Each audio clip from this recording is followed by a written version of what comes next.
নমস্কার, মনির কিচেনে আপনাদের সকলকে স্বাগত জানাই। আজ আমি চাল কুমড়োর ভাজা করব, তার রেসিপি আপনাদের সকলের সঙ্গে শেয়ার করতে চলে এলাম। ভিডিওটি সম্পূর্ণ শেষ অবধি দেখার অনুরোধ রইল। এই চাল কুমড়ো ভাজার জন্য প্রথমে লাগছে একটা নরম ছোট চাল কুমড়ো। চাল কুমড়োর খোসা ছাড়িয়ে নেওয়ার পরে এইভাবে পিস পিস করে কেটে নিতে হবে।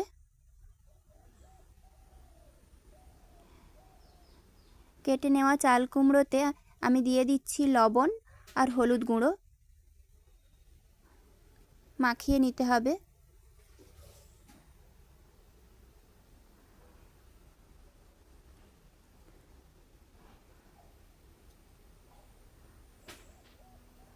খুব সুন্দরভাবে মাখিয়ে নিচ্ছি।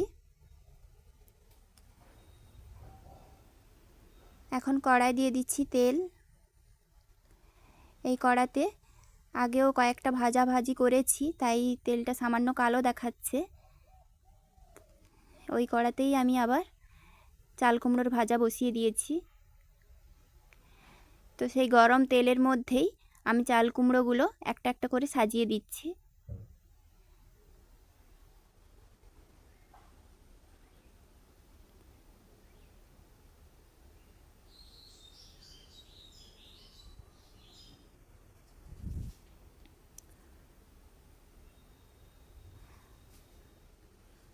পরপর এভাবে সাজিয়ে নিচ্ছি।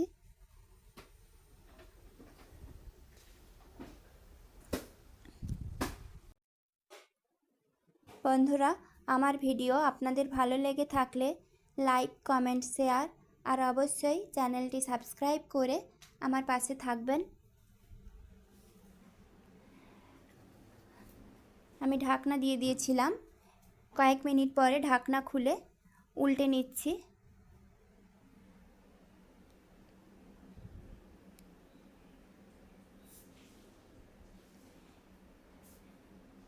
দেখো, চাল কুমড়োটা কিন্তু এখন খুব নরম হয়ে গেছে, সেদ্ধ হয়ে গেছে। এইভাবে আরও কিছুক্ষণ ভেজে নেব। দুই দিক লাল লাল করে নেব, তাহলে খেতে ভালো লাগবে।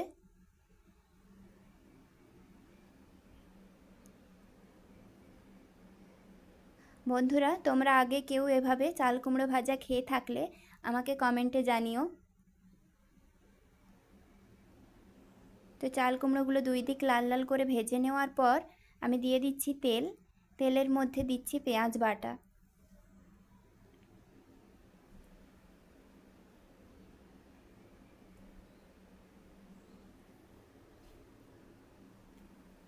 দিচ্ছি লঙ্কার গুঁড়ো। এখন পেঁয়াজ আর লঙ্কার গুঁড়ো মিক্স করে ভেজে নেব। এই মশলা থেকে খুব সুন্দর একটা ভাজা ভাজা সুগন্ধ ছড়াবে।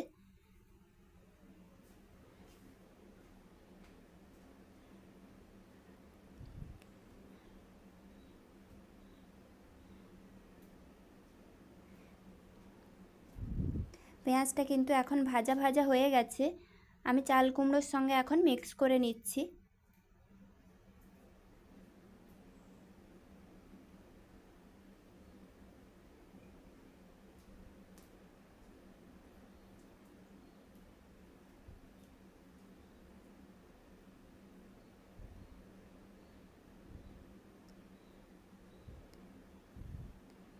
লাস্টে দিয়ে দিচ্ছি আমি সামান্য চিনি।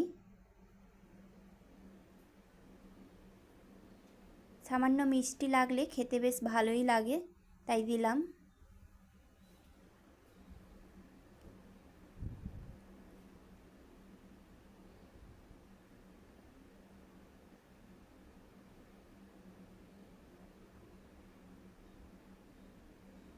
এখন কিন্তু চাল কুমড়োর ভাজা একেবারে কমপ্লিট। এই রেসিপিটি গরম ভাতে মুখরোচক হিসেবে খাওয়া হয়।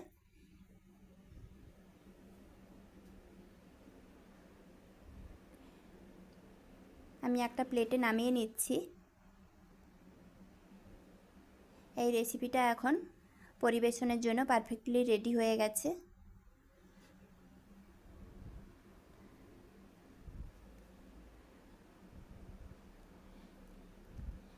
ভিডিওটি সম্পূর্ণ শেষ অবধি দেখার জন্য ধন্যবাদ। ভালো থাকবেন, সুস্থ থাকবেন সবাই। দেখা হবে পরের কোনো ভিডিওতে নতুন কোনো রেসিপি নিয়ে। ধন্যবাদ।